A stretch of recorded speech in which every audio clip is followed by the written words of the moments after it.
We are excited to have two permitted MEHKO home cooks on this panel. We have Chef Malcom of Smoke and Peppers Barbecue in San Diego, and then Chef Diana of Fuegos Cocina in San Diego. And what's really exciting is that both of them are generous enough to be also opening their homes to us tonight for our MEHKO live crawl.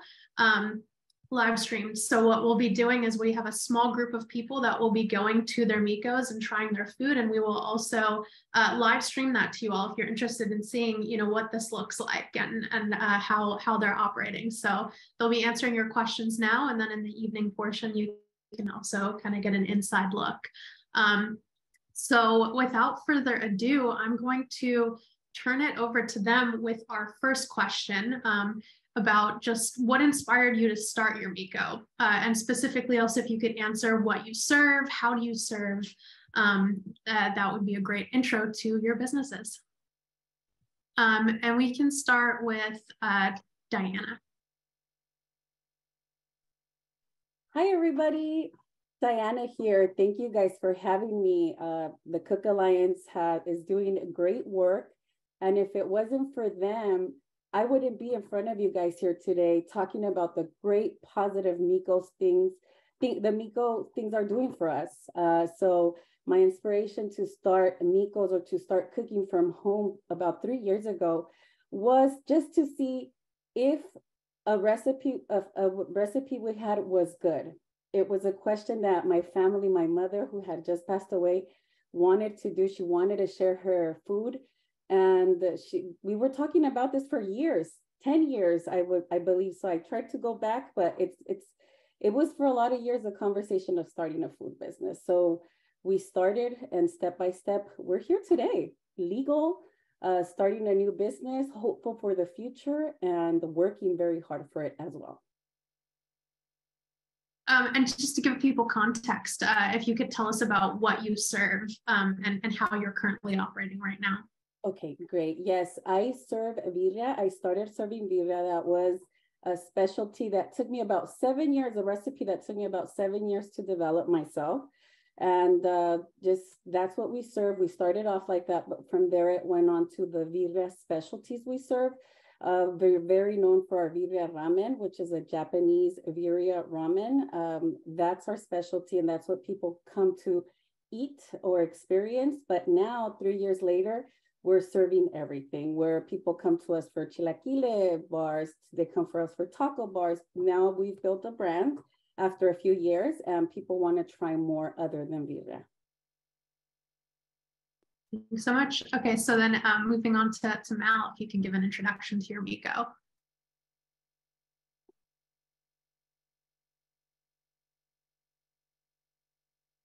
Hi, good morning, everyone. Good morning, Roya. Thanks for having me. I'm Mal Suggs with Smoke and Peppers Barbecue out in Chula Vista, California.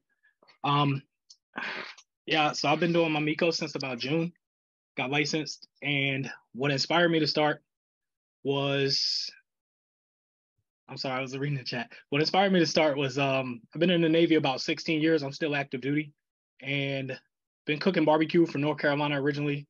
So been stationed overseas a few places, and barbecue was always the one thing you can't get no matter what country that you're in. You can find Mexican food, you can find Italian. So I would get stationed overseas, have like smoker ship with me so I could recreate my favorite food, which is barbecue. Was doing a catered event at one of the Navy events that we do where I was in charge of cooking. And one of the guys was like, hey man, you should start a barbecue business. These ribs are really good. And I was like, I don't have time for that. And it just kind of sat in my head because I actually joined the Navy to be a cook, joined for college money, and ended up having my job changed to IT, which is I'm super thankful for. So that's kind of like what inspired me to start.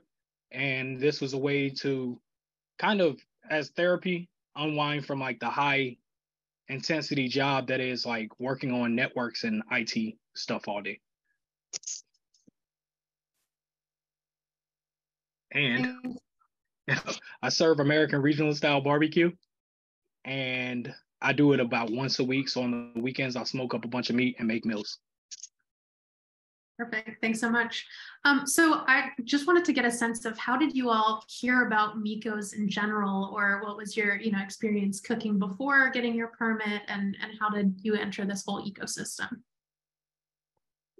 So for myself, I had just closed down my business from a commercial kitchen, Fuegos Cocina. We opened here in Bonita. We were able to grow from our home to that kitchen. That was one of the proudest things I had done for my business, was able to get from being illegal to legalizing my business. So when we closed down, I was upset, of course. I was upset and really tired. It was a lot of work being in that kitchen, but a lot of learning lessons. And here we are today. Like, I'm sorry, I lost track of the questions. I'm a little excited. What was Yeah, Diana, could you kind of tell us about how, because you were involved in the advocacy efforts as well, with testifying and all of that, but hearing about MEHKOs to getting it to, being one of the first to get a MEHKO permit. So after that, I was upset, of course, and that's when I had already met Katia. She has been doing great things for the community, Katia Callahan from East Lake Food to Go Group, and she mentioned about the movement and if we would be interested in finding out information and joining the movement. And of course we said yes. Of course, we from there, everything went on to doing the work and helping the Cook Alliance and everything. Thanks. And Mal, how did you hear about MEHKOs, get introduced to it?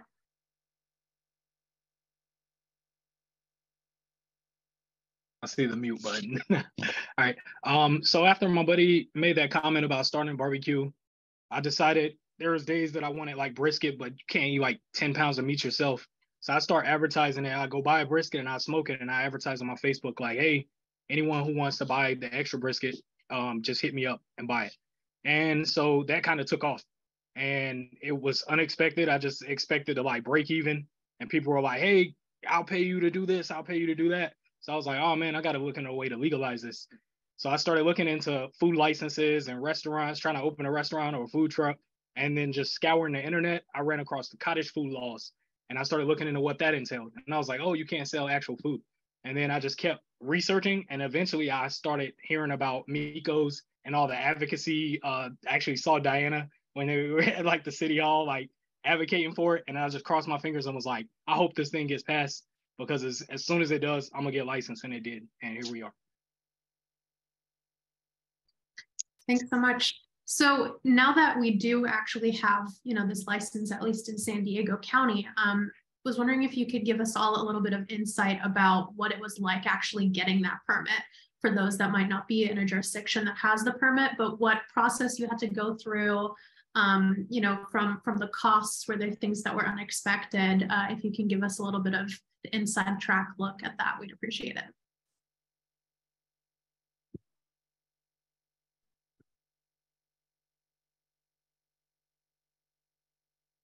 Oh, I think you're still on mute, Diana.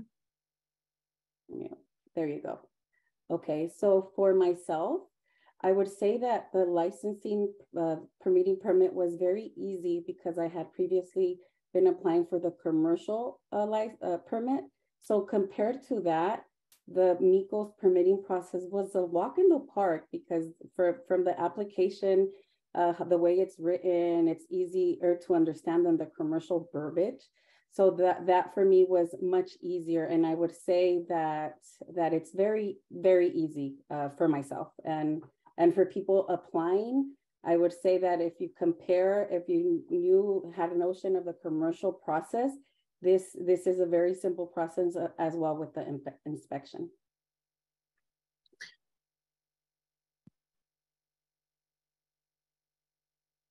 So on the other side of that, I have never done anything like as far as starting a business goes, and I still think the process was super easy.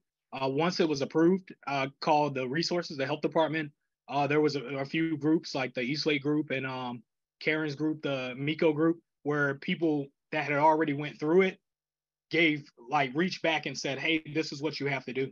And so from the time I decided to apply to actually applying, it was about a 2-month process. And that could have actually been 2 weeks, because I was in my own head about things that I thought needed to be done that didn't need to be done. So it was super easy. It was super helpful. Once I called the health department, they got an inspector out to me within 14 days. And they actually did a walkthrough, not a walkthrough, but they gave me over the phone, a rundown and a checklist of everything to check for. So I was ready when they came in. And it was maybe 2 hours long inspection, way easier than I thought it was going to be.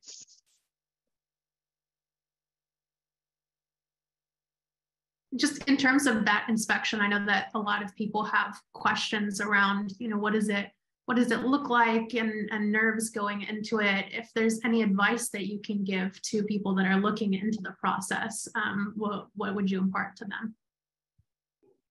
I would say stick to the list. I believe I was the first inspection, and I had no references to look for. In my head, it was going to be like the commercial process. So I cleaned, I did a lot of things I necessarily didn't have to do, but I just stuck to the list of the reference the city gives you, the guidelines, and cleaned my house really good.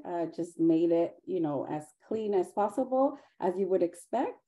And that was as easy as that. I don't think they come in looking to look at your house to see how you live. No, they're coming to inspect your kitchen. They're looking for the things they say on the paper, and it's very easy. If you read it, everything is there, and it's easy to follow.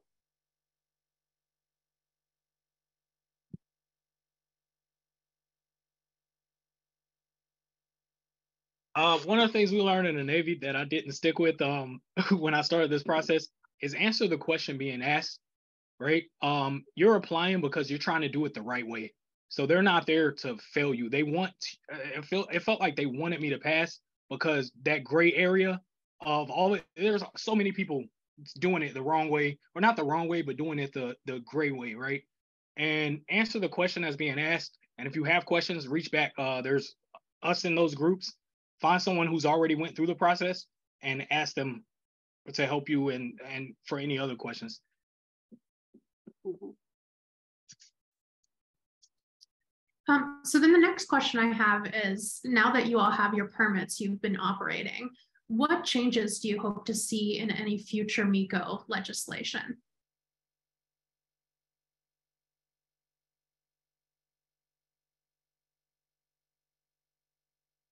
Diana, I think you can. Can you hear me? No? Yes, okay.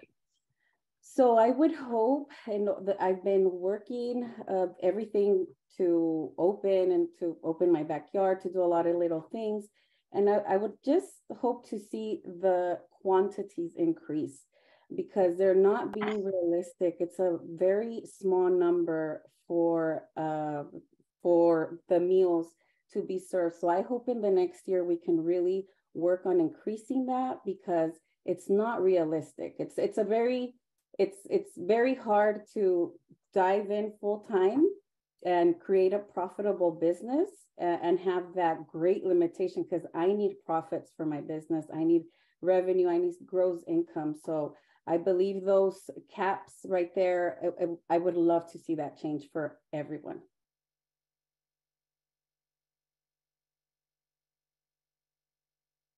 A couple of the changes that I would like to see happen, and totally agree with Diana.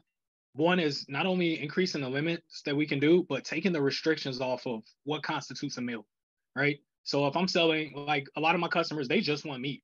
They're like, hey, I'll figure out the sides on my own, but by the letter of the law, I have to sell them like coleslaw or fries or potato salad or something they might not necessarily want.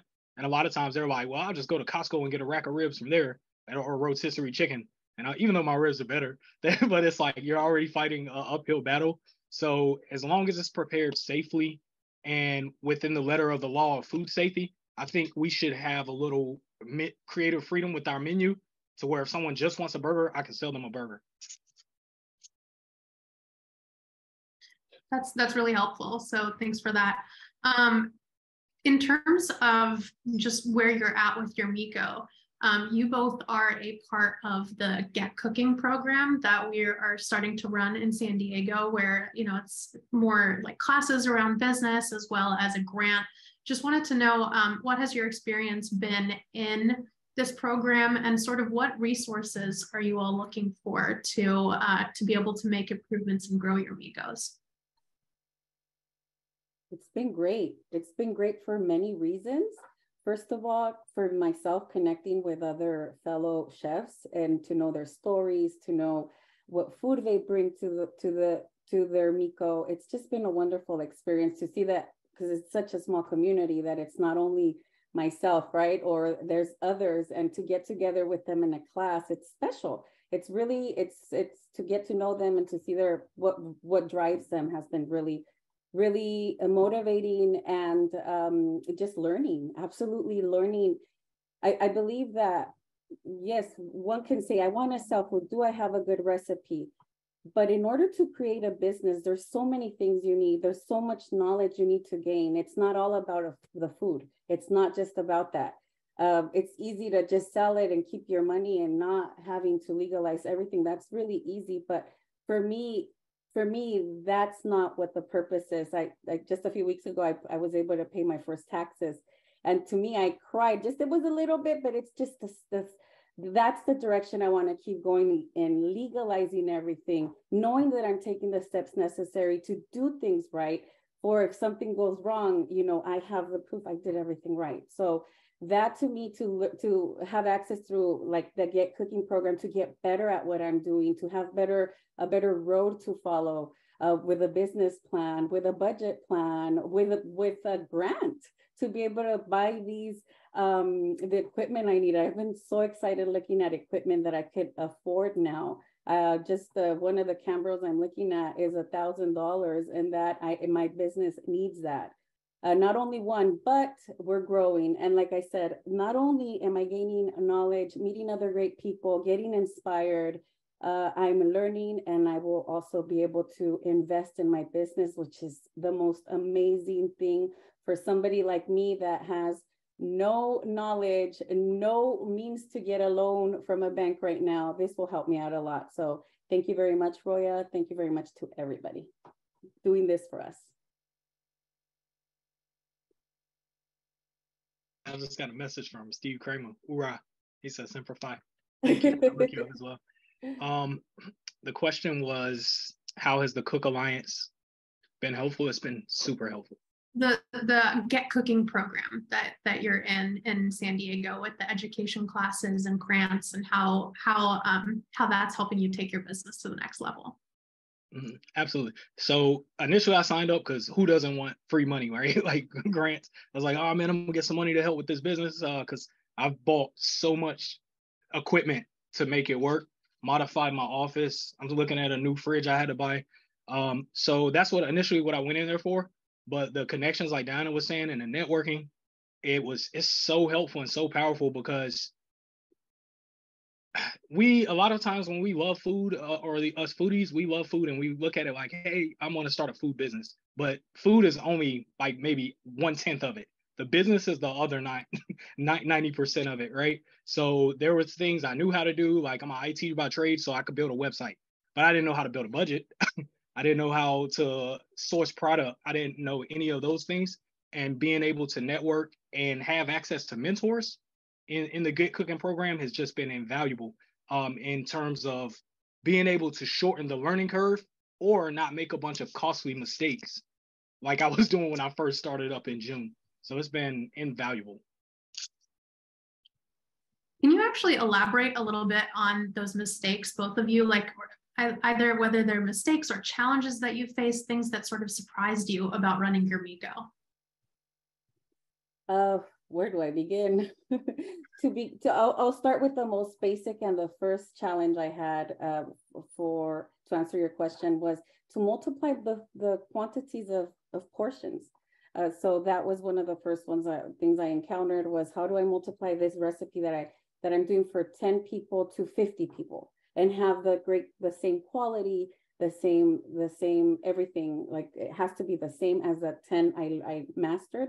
So that's been a whole process just to learn from the 10 people to 20 to 30 to 40 to 50, 60. That's what's your goal.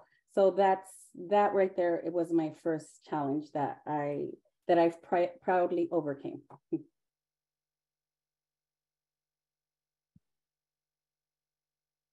I'd like to talk about a couple of challenges. The first being location and marketing, because I am at home and I am working out of the house. for someone to come have barbecue with me, they got to pass every barbecue place in San Diego County, right? And then come down into a neighborhood and come down a cul-de-sac. So I had to really learn how to market my food, and you leverage social media to give people the incentive of why they would pass all of those places to get to me. The second thing was, like Nina was saying, was understanding food costs, being able to cook at scale, and then charging your price and being an advocate for yourself, right?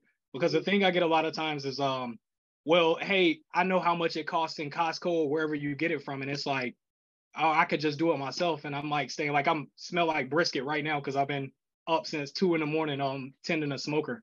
And it's like, so when I set my prices, it's kind of, it's in line with the brick and mortar places, the more established barbecue places. So sometimes that gives people sticker shock because they assume that because I'm doing it out of the house that it should be cheaper or that it's less quality. And just being an advocate for yourself and saying, like, hey, if you want shortcut barbecue, like, go pay for that. But this is what we're doing. This is the brand we're trying to build. And this is why it's this price. And usually after they taste it, which you'll see today, they come around, they're like, oh, I get it. What sort of advice do you all have for, aspiring MEHKOs or people that are like, I want to get started, not sure where to start, and like words of inspiration? I would say, do it. You have nothing to lose. You have nothing to lose, but that question that might be driving you. What, like, you're asking yourself, should I already? I would say, do it and do it the right way from the beginning. Don't cut corners, do it the right way, because if you cut corners, it's going to be hard. When you get to it, it's going to be hard, but you're never going to avoid the hard part, which is legalizing, getting the permit, cleaning, your concept, your pay system. There's so many things involved, but do it the right way. Do the hard work first, and then the rest will be easy. Once you get to the food, which is your product, it will be easier. You're going to give your business a better foundation to succeed if you do things right, which is start by getting your food handlers, start by getting your serve safe, gain knowledge of how to serve safe food. For me, I had never worked in the food business, never worked in a restaurant before, but I had been cooking my whole life. So, but I never knew these rules and regulations about food. So to me, I've proudly put my food handlers and my serve safe up in my kitchen because I've learned a lot of things to do things right for my business to succeed. And I'm not quitting. I'm not quitting right now. I haven't quit in the last 3 years. And with this legal now I'm learning how to make this successful. I'm learning the right way how to make this successful, because I did start a menu or recipes that people like, but it's a whole nother thing to create a business. That's a whole nother thing. So in that process, I've found so much happiness myself. I've taken losses. I've burned myself. All my arms are burned, but I'm happy. I'm happiest as I can be. To see my business thrive by baby steps, it's the satisfaction that nobody can take away from me, not even if I don't make it, because I will have answered a question within myself. Do I have a great recipe? Do I have a good business idea? Just do it. There's a path now. It's a baby path, but there's a door open, and you can start doing that today, or take those little baby steps today. And now with the Get Cooking program, the bonus they're giving you, come on, what are you waiting for? Apply. Don't wait for it. And if you ever need anything from myself, more business advice, Roya has my information. I'm always happy to help anybody. I've made a lot of mistakes myself, and I can help you to not make so many. So anyways, keep going, do the right thing, do it right, do the hard work right now, and your business will be set up for success. It takes a lot of work. It's not easy. I'm not going to sit here and say it's easy. It's not, but it's the most rewarding thing you'll ever do.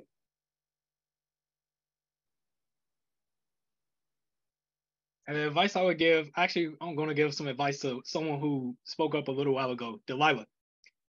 I'm an overanalyzer, right? It's kind of my nature and it's what I do for a living. Start. Every single problem and every single thing that you think you're trying to solve with your business, once you start, you're going to have 10 problems that you're trying to solve before you start. And as soon as you start, all of those are going to go away and never come to fruition. And then 10 new problems are going to come up, things that you would never have thought was something you had to figure out. So the more you wait trying to solve things that are never going to happen, the more you're just delaying your own success. So as far as getting your vision perfect and your brand perfect, like I iterate and have changed my brand at least in terms of concept 3 or 4 times since June. And it's because like initially I started off saying I'm gonna do barbecue and soul food because I'm from North Carolina and that's really underrepresented in San Diego. Well, it wasn't necessarily receptive in San Diego. Soul food's a hard niche to hit because everyone has their own interpretation of how it is. And one of the things I get all the time is like, oh, well, this isn't my grandma's mac and cheese. And I'm like, all right, well, it's called smoking peppers, not my grandma's, right? So your brand is 90% you. If as long as you communicate to your customers and communicate to your followers, they're going to be receptive to that, and they're going to understand that. Like I had this perfect idea of how I thought smoking peppers barbecue should be, and I've changed that 3 times, and at every step I've communicated to them why I was changing it, and they were just like, okay, when's the brisket gonna be ready? Okay, when's the pulled pork gonna be ready? Hey, are you smoking today? So don't wait. Don't think you have to solve everything before you start. Every week is an opportunity and every day is an opportunity to change something based on how products are performing or not performing, and ultimately define what your brand is. Customers are going to pass all of those places to come to you because they like you, not necessarily just the food. It's a combination of those 2 things. So there's a question in the chat that's, can a MEHKO deliver catered meals to home or business? You both mentioned, Mal, I think that you do like a pop-up structure, Diana, like pickup. Could you talk about kind of how you're structuring your businesses if you're hoping to expand into dine-in delivery, like what your next steps are, and the limitations around all of that? Yes. So my business started out as a curbside delivery. Mostly we created a business like that. And we grew through the pandemic. So that's the system we had. But now since when I closed the commercial kitchen and started back with MEHKO's open back up, everything has changed. Everything has changed in the last year. So I had to, like Malcolm said, adapt to the changes right now. People want to dine in. I get a lot of calls for dine in. So I'm open to opening. That wasn't my initial plan. And I wanted to wait a year or 2, but now I'm open to opening it. I'm going to open it because that's what people want. I'm also getting a lot of delivered meals, like packages that people want. So I'm open to that now. See, whatever helps my business grow, that's what's guiding me. So in the beginning, I wanted just the birria, that was it. But people wanted the specialties. So I started making more ramen, more chile relleno. So you gotta, ultimately you have a business to create. So you gotta sell. So I started curbside. I am working on opening my outdoor experience here in my home. And I also deliver to businesses. Lunches, you name it. So by letter of the law, we can do not catering, we can do meals, right? So the workaround meals.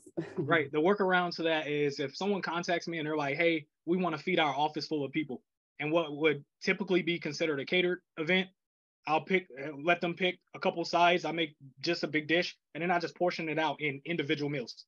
So everybody gets so much brisket, everybody gets so much pulled pork, everybody gets so much mac and cheese or whatever. So that's like the way around, or not the way around, but that's the way you can do it under the MEHKO umbrella. With the delivery, this is another reason why I said like just start, because the problems you think you have. When I first started, the first weekend, I was like, all right, I got to be able to deliver, and I had people putting in orders all the way like 30 minutes away in Tierra Santa, and the problem I thought I was going to have was not having people order food. The problem I ended up having was I had so many delivery orders that it was taken away from me executing on making the food, because I can't watch a smoker and do a 30-minute delivery and then come back and something I'd be burned. So why I said just start is because what I ended up doing was I just cut delivery out of my business. So I turned down money every week because I'm married, I have 3 kids, I have a full-time job, and I do this once a week. So I can't maintain doing delivery. So it's pickup only. Sometimes I do a pop-up style where I bring the griddle out and in the front of the house, throw up the canopy, put the sides on it, and do smash burgers for people that want to come up and get like a smash burger and fries. And I also have the barbecue smoked and ready to go. But just start. Every problem you think you have is going to change once you start.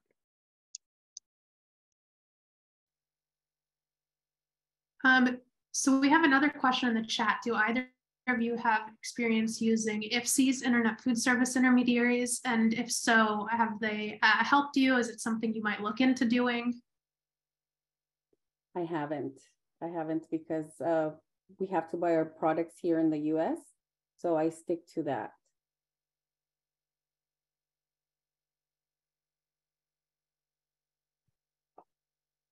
Would it be I don't necessarily use an intermediary, but I have a app that I use, a plugin that I use for my website that lets people, I operate on a pre-order model, pre-order only. If you don't pre-order at least 24 hours before barbecue, you're not getting any. And but that helps me minimize waste and make some money, right? It's like I'm almost breaking even. So no, I don't use internet food service intermediaries in that sense. And by letter of the MEHKO law, anything that we do, we can't use third-party delivery apps. So we have to deliver it ourselves, which is why I moved away from the delivery model, because it was too undermining to the core business, which was put out high-quality barbecue. We have another question in the chat, which is, how are you all getting customers? For me, I've been in the business for about 3 years. So people call me a lot, and they either call me or send me a message. But that's basically how we've been getting business in the last few months. Not using my social media, I'm getting ready to do that. Because once I do that, it's gonna start coming. So I've been working my MEHKO's program, what I'm gonna offer. So I rely heavily on social media marketing. Social media is word of mouth these days. If someone likes your food and they say I can say like, hey, I got the really good brisket in South Bay. But if Diana says it, then people are gonna like be blowing me up. So the East Lake Food to Go group that Katia runs has been phenomenal in driving business. I have a Facebook page that has like 1,300. If you start a Facebook page for food, you're gonna get 1,000 followers within like a week. People just love like watching food. So my Facebook page and then the website, because when I was doing the pre-order, I was spending a lot of my time during the week like texting people saying like, hey, I want a pound of this, I want a pound of that, and like driving it to Venmo. So as soon as I got legal, I started running ads on Facebook and directing people to my website and my ordering system. It's a simple WordPress plugin that costs about $30 a month, and it pays for itself because they can just go in, they can pre-order up until the 24 hours out, and then I know exactly how much inventory to buy.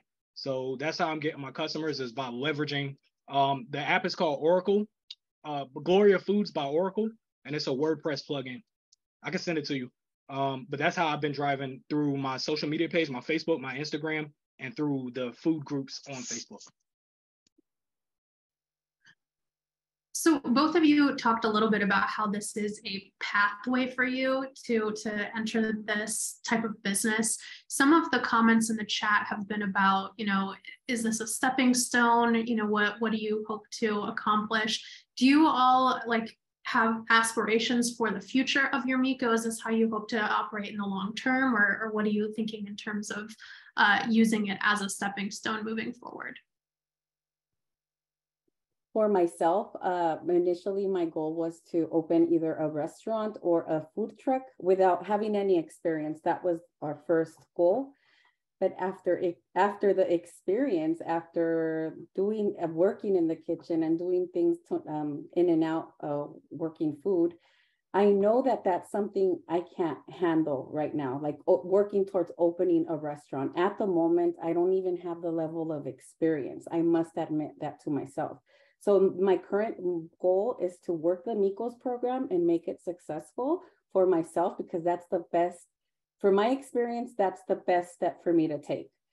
Whether a restaurant emerges in the next few years, I'm open to that idea, but I need the level of experience. I need the level of budgeting, the level, opening a restaurant is it's not a walk in the park. So for me, this is the program to continue that pathway slowly, not doing things legally, but at the same time gaining the experience. Will it be something I do in the next 5 years? With the level of experience and with the right partners, maybe, of course I will. But right now, I want to work the MEHKO's program. I want to open my home. I want to get people to taste our food, and hopefully we'll see it could continue providing San Diego with good food, and we'll see where that takes us, or what doors open for us in the future. Yes, that's the plugin, Gloria Food. Yep. It's super intuitive, pretty good. For me, I started the business because I wanted to know. So eventually when I get out, I'm in between careers, right? So as I end my career in the military, I want to know that I have the ability to start a business if I decide that I don't want to work for someone else again, right? After 20 years of doing one of the hardest jobs. So this starting a MEHKO was a proof of concept, and getting the yes or no, because one of the things you hear all the time, anytime you get ready to start something, you hear everyone saying what can't be done. You can't run a business while being in the military. So I figured that if I could prove the concept that I could, then there should be no excuse for me being able to prove that I can do it when I have nothing else occupying my time. So MEHKO is a awesome platform for me to prove that concept. I am at the point where I'm considering expanding, because now the next question is, okay, if you can run a business out of your house while you have a full-time career, can you run an actual business in a brick and mortar or a food truck? And as soon as I get a model that lets me answer that question while doing it one day a week and still balancing family and my other career, then I have to try it, because I'll never know the answer if I don't try. The other limiting factor for me with MEHKO is I have small kids, and me and my wife are like, it's cool right now, and like we're fighting for kitchen space, and she's kind of like, so we break down the kitchen, we clean everything up, we set up a workflow so I can do the number of orders that I do, and that's a little different from cooking dinner for the family. So, and houses, I'm from North Carolina, so houses in California are a little small, so we kind of like the space is a premium. So if we do expand, it would be to keep this brand going while also not competing for space in the house. If that makes sense. Definitely. I think we're coming up on our time now. Thank you so much to you both. Do you have any parting words that you want to share with everyone? And then, of course, we'll be able to, check back in with you all at the end of the day when we get to see your food as well. I would say thank you very much, first of all, for having me, Roya, and everyone else. To everyone thinking about starting your MEHKO, take the steps, do the right thing, and work hard, and you will be successful if you keep pushing. Just keep pushing, and everything will work out for you. And with the great resources of the Get Cooking program and that grant that there is out there, it's going to give you it's a lot of the push you need to get started. So thank you very much for having us, and I wish everybody success, a successful food MEHKO. Hey, Roya and gang, thanks for having me. I'm super honored to be here. I would say to everyone that's considering starting, it's my favorite food. I intentionally chose the hardest business segment, which is the restaurant industry, with some of the lowest margins and one of the hardest foods to turn over, right? With the lead time that it takes barbecue. So if I can be somewhat successful, I consider myself successful because I went through the process to get legalized. If I only make $1, if I can be somewhat successful while balancing an entire career, then I really don't see how any of you that are thinking of starting, that as long as you don't choose barbecue, like even if you choose barbecue, like that you cannot succeed in any type of cuisine, right? Get out there, get licensed, become an ally, become an advocate, and because this is life changing for people that are using it as sources of income. It'll be life changing for me if I can get my margins a little higher. But just start. Don't worry about the problems you're gonna face. We're here to help. I'm always open. If you wanna, I love this stuff. I'm a nerd for it. If you want to pick my brain, if you have any questions, like you said, you got the plugin. If you need tips and advice on starting a web page, like reach out. I don't see anything as competitive. They say a rising tide lifts all ships. So the more successful this overall program is, the more successful we are as individual operators. So everybody's hitting me up about baby back ribs. So thank you for having me. Thank you. It's been so exciting to be here today. Thank you guys both so much. Again, really, really excited for this evening and to share all of your food with everyone. I did want to make one clarification before we move on to our Home Cooked Short Film Festival.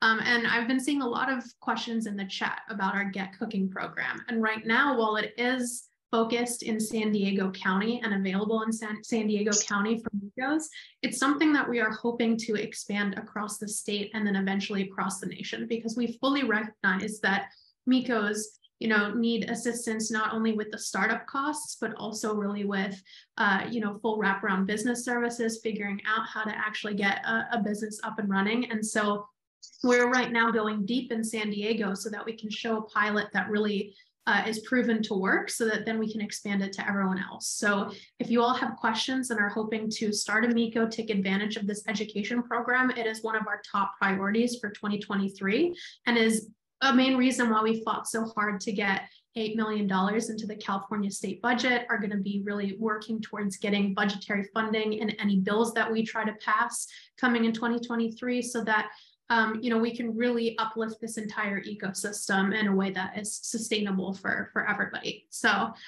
if you have any questions, please feel free to ask us in the chat.